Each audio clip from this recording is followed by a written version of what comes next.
Hey guys, welcome back to Aetherium Capital. Today I'll be discussing whether we should actually be adding into our positions when we have reached an all-time high in the stock market. As you can see, currently we have reached a five-year high, and this has never been reached before by the S&P 500. So let's look at some reasons why the stock market is melting up. So first of all, yesterday there was a new non-farm payrolls report that suggests that there's strong employment. You have 147,000 jobs being created instead of the 110,000 jobs that were actually um, projected by economists. And you can see the unemployment rate has actually dropped from 4.3% to 4.1%. And at the same time, what you can see is that the PCE, which is the price index, shows that there is decrease in inflation slowly towards the Fed's goal of 2%. We are currently at around a 2.3% inflation, which is significantly less compared to a year before. So what investors are now pricing is that in there's a Goldilocks scenario where you have low inflation as well as low unemployment. So this Goldilocks scenario is extremely bullish for the economy because it essentially means that the Fed are able to cut rates in a strong economy, which will actually further boost your stock prices up. However, what we do have to take note is that if we look at this chart over here, we can see that we are currently sitting at a pretty high valuation across a large time period. So over the past 50, 100 years, the stock market has averaged at around a P of around 16. And as you can see in recent decades, after the 2008 financial crisis, we can see that the PE of the stocks are currently close to an all-time high. So of course you will have people that are justifying that currently the earnings growth of the companies are larger, the return on invested capitals of the companies are larger, and therefore it deserves a higher multiple. I agree with this statement. However, what you have to think, right, is if the average is 16 and currently is almost double the average, you could justify that it is supposed to be 20 PE. However, we are sitting at around 27 PE currently. So, of course, no matter the way you put it, we are currently in an overvalued market. And what we want to do as investors is to buy in undervalued markets. And that's how we can actually get our returns. So let's go back to this over here. This is an interesting chart that shows the performance of July, the month of July. We can see since 2001 to 2024, on average, we are actually positive on the month of July for most of the times. And the last time where we were actually negative on the month of July was actually in 2014. So July has been a month that is positive for the markets, and you highly likely see the markets closing up in the green this month. Of course, if there are some news like some war starting or some negative sentiment into the economy, what you will see is that the markets will actually react accordingly and it could close negative. Now, let's look at my current cash position and my portfolio overview. I have currently 15% in Singapore REITs, your Fraser Centrepoint Trust, your CICT, your Mapletree Industrial, etc. I have around 50 to 55% in US stocks, and I have around 10% of my positions in China, and the 10% is split into two companies. So my cash position is currently at 25%. It was at around 33% just a month ago. However, I have been adding into positions in China as well as positions in Warrior Metco, as most of you know.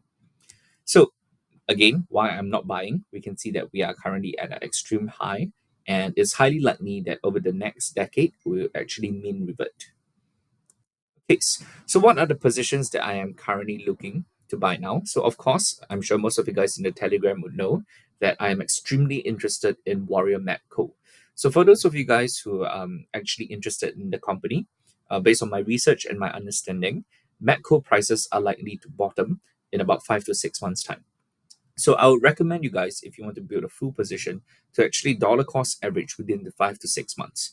So personally, for me, I actually bought 3% of my portfolio into Warrior Metco last Friday, and currently the position is up around 20%. Of course, this is not something to be happy because I actually wanted to add more when it dropped down to a price of around 42, 40, or 38. However, it did not manage to reach there, and therefore, I'm quite sad that I wasn't able to add more. However, a lot of people are asking me, is it actually time, or is it still a good time to buy Warrior Metco? In my opinion, I believe it is because obviously when there's an up cycle, even if coal prices normalize, what you will see is that Warren Metco will actually double or triple in stock price, and it will also give you around 15% to 20% in dividends. So Warren Metco is a potential high upside company that I am extremely interested in accumulating shares. Number two, you have your MSCI. A brief overview of MSCI. What it does is that it actually rates companies. It's a small segment of the business on ESG ratings.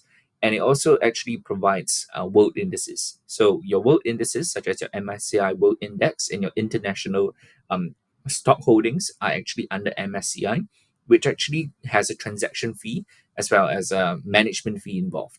So MSCI is actually quite a cash flow generating cow, and you can see the free cash flow of the company is consistently increasing at around 15% over the past 10 to 20 years. So MSCI is another good bet for me.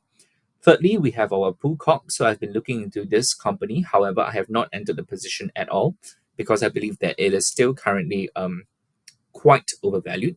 The good news about Pool Corp is that what is projected currently is that there are interest rate cuts, and this interest rate cuts will be extremely beneficial to Pool Corp because, first of all, obviously they will have to pay less debt, less interest. Second of all, when your interest rates come down, you will see big ticket items such as your houses being bought, and you will see people actually installing more pools due to the lower interest rates.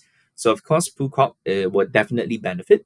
However, there will be a lag time before it shows in the fundamentals. So, for example, you could cut interest rates right now, probably 6 months to a year or even 1.5 years later, then you will see the fundamentals improving for Pool Corp.